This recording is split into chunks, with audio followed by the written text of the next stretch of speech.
मैं नमन करता हूं। छत्तीसगढ़ में फिर नक्सलियों का अटैक।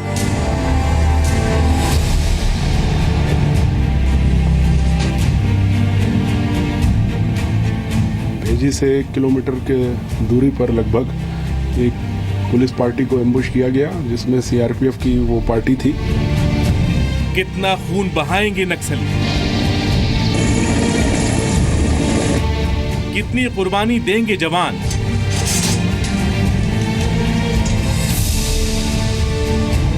पूरे देश को यह आश्वस्त करना चाहते हैं कि हमारे जवानों की शहादत यह व्यर्थ नहीं जाएगी। कब तक आंसू बहाएगा देश?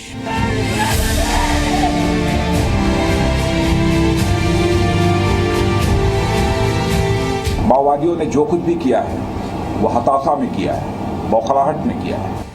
एलओसी पार के बाद अब घर में बैठे दुश्मन की बारी।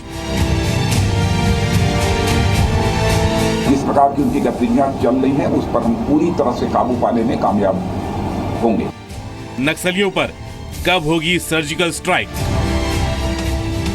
नक्सलियों ने छत्तीसगढ़ में एक बड़े हमले को अंजाम देकर देश की सरकार को एक बार फिर चुनौती दी है। बस्तर के सुकमा में हुए हमले में सीआरपीएफ के 12 जवानों की जान चली गई। ऐसे में सवाल उठ रहा है कि नक्सलियों को लेकर सरकार की नीति कब ऐसी करवट लेगी जिसके आगे नक्सलियों की हार रणनीतिक फेल हो जाए और घुटने टेकने और हथियार डालने को वो मजबूर हो जाए। फिलहाल 12 जवानों की मौत ने देश को बड़ा सदमा दिया है, लेकिन अब भारत आंसू बहाने से ज्यादा नक्सलियों पर निर्णायक कार्रवाई चाहता है। यह खबर आपको तफसील से दिखाएंगे, उससे पहले इस खबर की विश्वसनीयता यानी कि क्रेडिबिलिटी आपको बता देते हैं। पहली विश्वसनीयता है खबर की जगह पर रिपोर्टर की मौजूदगी। इस खबर पर जी न्यूज के रिपोर्टर मौजूद हैं। दूसरी विश्वसनीयता का मापदंड यह है कि खबर सत्यापित है या नहीं, तो हम आपको बता दें कि यह खबर सत्यापित है यानी कि सही है।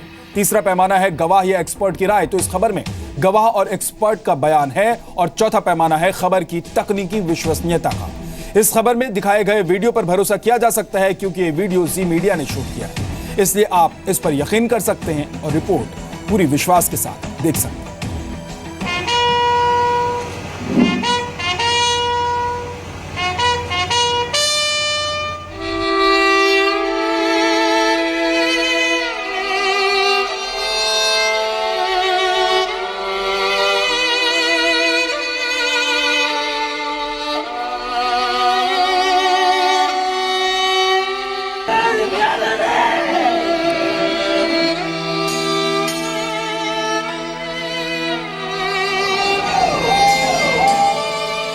देश ने 12 और दिलेर खो दिए। ये जाबाज देश में बैठे उस दुश्मन के खिलाफ लड़ रहे थे जो बाहरी दुश्मन से भी खतरनाक बताया जाता है।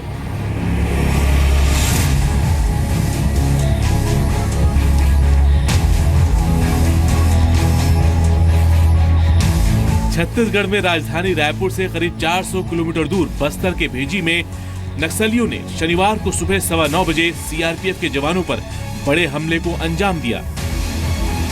तब ये जवान रोज की तरह रोड ओपनिंग एक्सरसाइज कर रहे थे। उस इलाके में ये मेन रोड पर प्रतिदिन पार्टी जाती थी। सड़क निर्माण कार्य भी चल रहा है और उधर बाजार भी चल रहा है, तो ये कोई नया ऑपरेशन नहीं था, रूटीन की बात थी। संभवतः नक्सलियों ने उसको सीआरपीएफ की पार्टी को रोज रोड ओपनिंग के लिए निकलते देख के इस प्रकार की कोई प्लानिंग की है, इसका जवाब देंगे। इस हमले में सीआरपीएफ की 219वीं बटालियन के 12 जवान शहीद हुए हैं।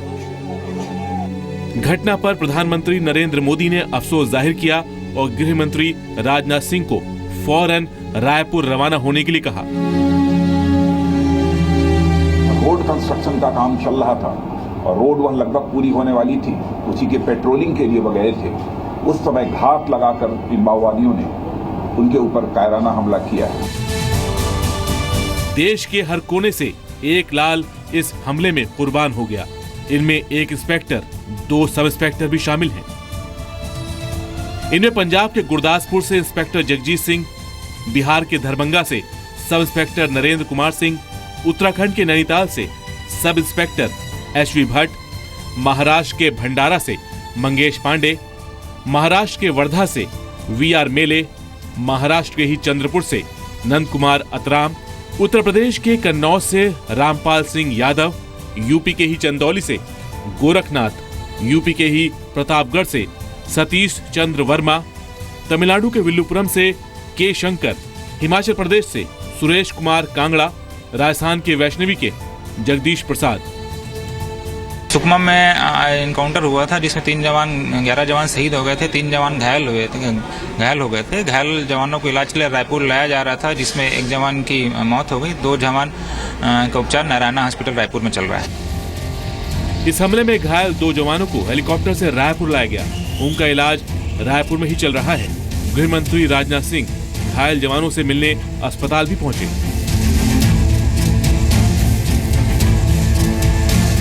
यह हमला घने जंगल में भेजी पुलिस थाने के तहत आने वाले कोटा छेरू गांव के पास हुआ, जो बेहद संवेदनशील इलाकों में गिना जाता है। बस्तर में सुकमा से सुदीप त्रिपाठी के साथ ब्यूरो रिपोर्ट, रायपुर। छत्तीसगढ़ में नक्सलियों के खिलाफ कई ऑपरेशन चलाए गए, लेकिन उनके खिलाफ बड़े पैमाने पर यह निर्णायक कामयाबी नहीं मिली। वक्त बेवक्त नक्सली सुरक्षा बलों को निशाना बनाते हैं। इन हमलों में नुकसान भी बड़े पैमाने पर होता है। ऐसे में क्या इस बात की जरूरत नहीं कि एलओसी पर हुई सर्जिकल स्ट्राइक की तरह बस्तर के जंगलों में भी नक्सलियों पर सर्जिकल स्ट्राइक की जाए?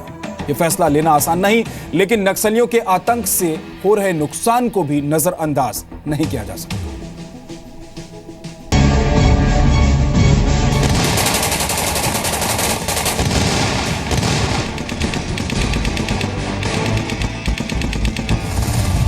एलओसी पर हुआ वार तो दिया था मुंह तोड़ जवाब।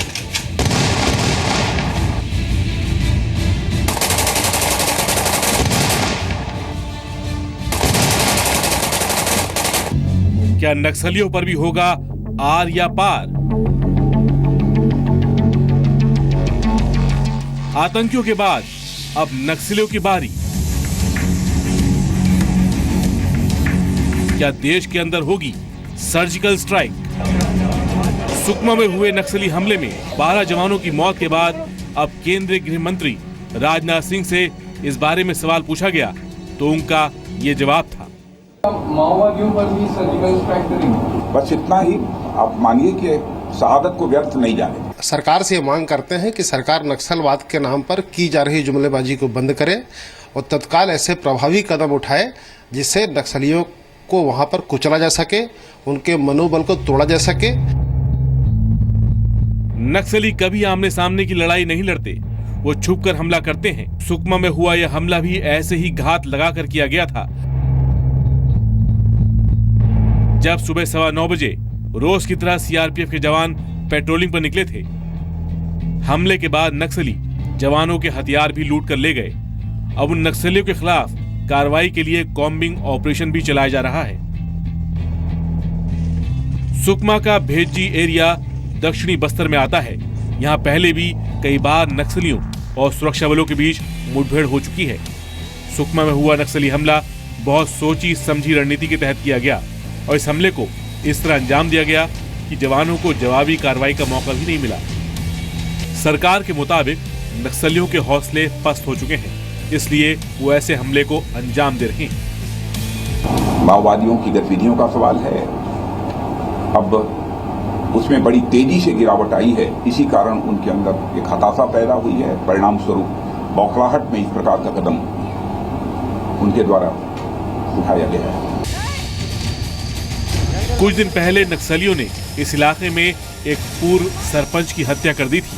नक्सलियों को शक था कि वो पुलिस की मदद करता था। सुकमा में आए दिन नक्सलियों और सुरक्षा बलों के बीच एनकाउंटर होता है। उनके हमलों में कायरता होती है, जबकि जवान सीने पर हमला झेलता है। ऐसे में वक्त आ गया है कि अब नक्सलियों को भी सरकार आतंकियों जैसा सबक सिखाए।